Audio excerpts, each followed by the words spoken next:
look through the eyes of a banker, you'd understand why they wouldn't want to do that, right?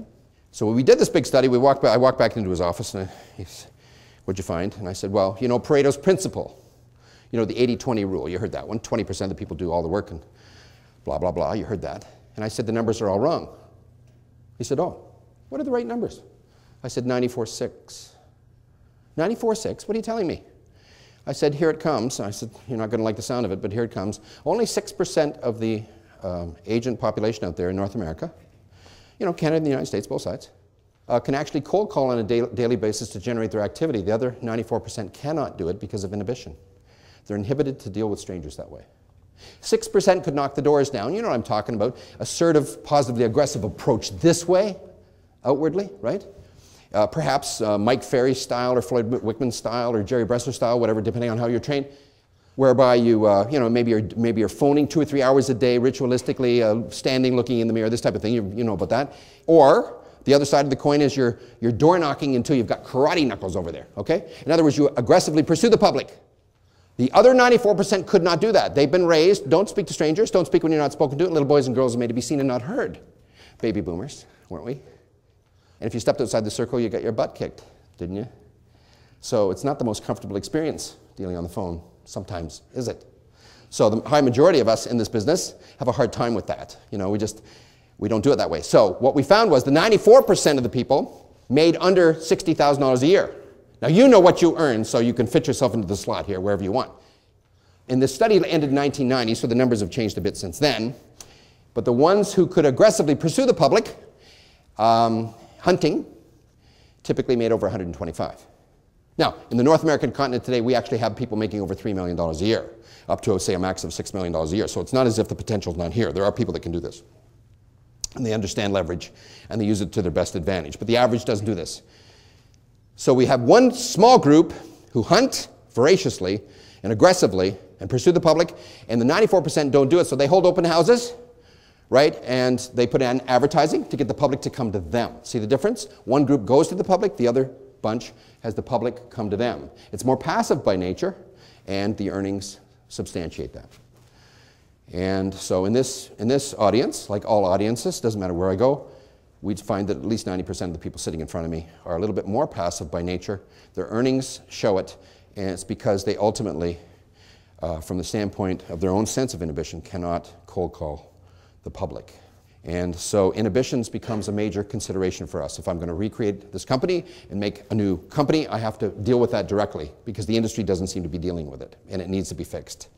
When we rolled that information over to management to find out if managers were people too, we found that the same situation existed. The managers of offices were just as inhibited as the agents. They're people are people, right? And you say, well, what does that matter to me? I'm a real estate agent. What do I care? You care because the manager of the office is in charge of the most important job of the entire brokerage. What's that? Bringing in the assets of the corporation, which are the real estate agents that generate all the frontline money that pays all the bills, creates all the profit. And we found that they were inhibited to the tune of 94%, same sort of ratios, and couldn't do the job very well. So recruiting was not very effective.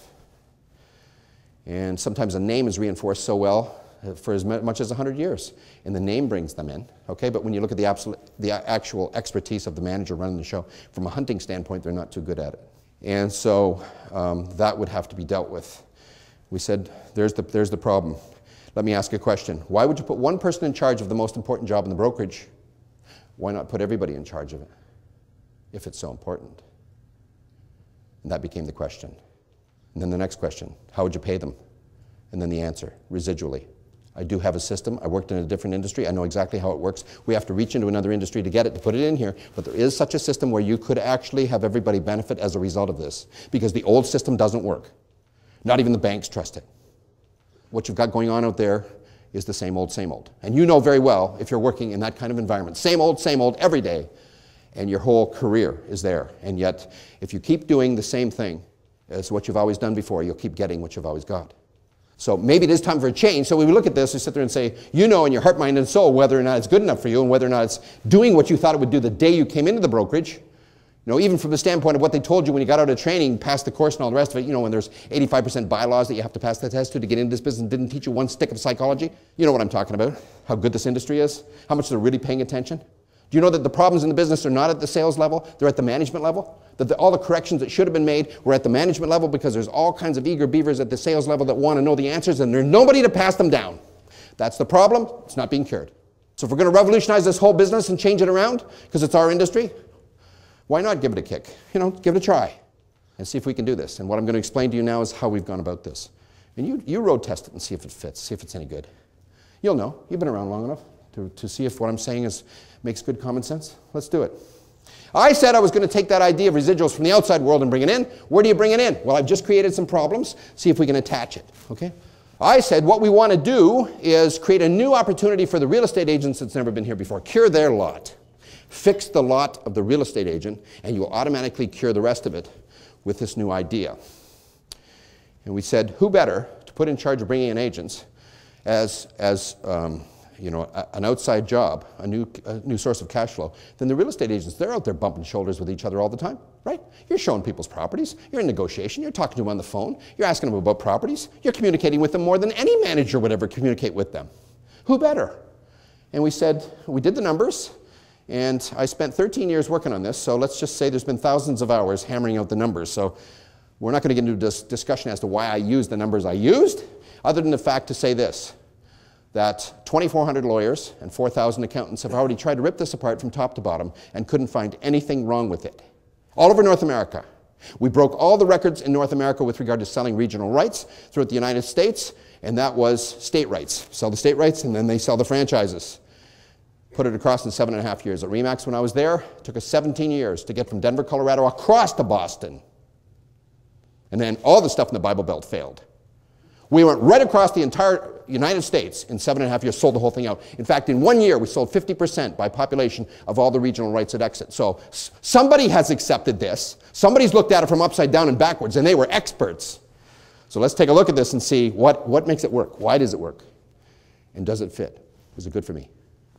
We started by connecting it in the area of multiplying yourself, duplicating yourself, and cloning yourself as a real estate agent. The business has always been two-dimensional. Take listings, make sales. Right? That's basically it. Doesn't matter if you're doing rentals, whatever. That's most of the business. Take listings, make sales. They've told you in every training program you've ever took that was of any consequence of any kind that if you want to build a career, you do it through listings. And if you want to put quick cash in your jeans, you do it with buyers. Right? That's most of what they taught you. But two-dimensional, and it didn't seem to go beyond that. We want to make it three-dimensional. Bring in a third dimension, a new area of cash flow. And I don't want to change what you're already doing because some of you are very good at it. Thank you very much. And even your mother told you, if it works, don't change it, right? You heard that. If it works, don't change it. Okay, I don't want to change anything. I just want to add to what you're doing and keep you doing exactly what you're doing. Because some of you, like I say, are good at it and some of you are progressively getting better. Let's get mundane. Let's look at what you really do.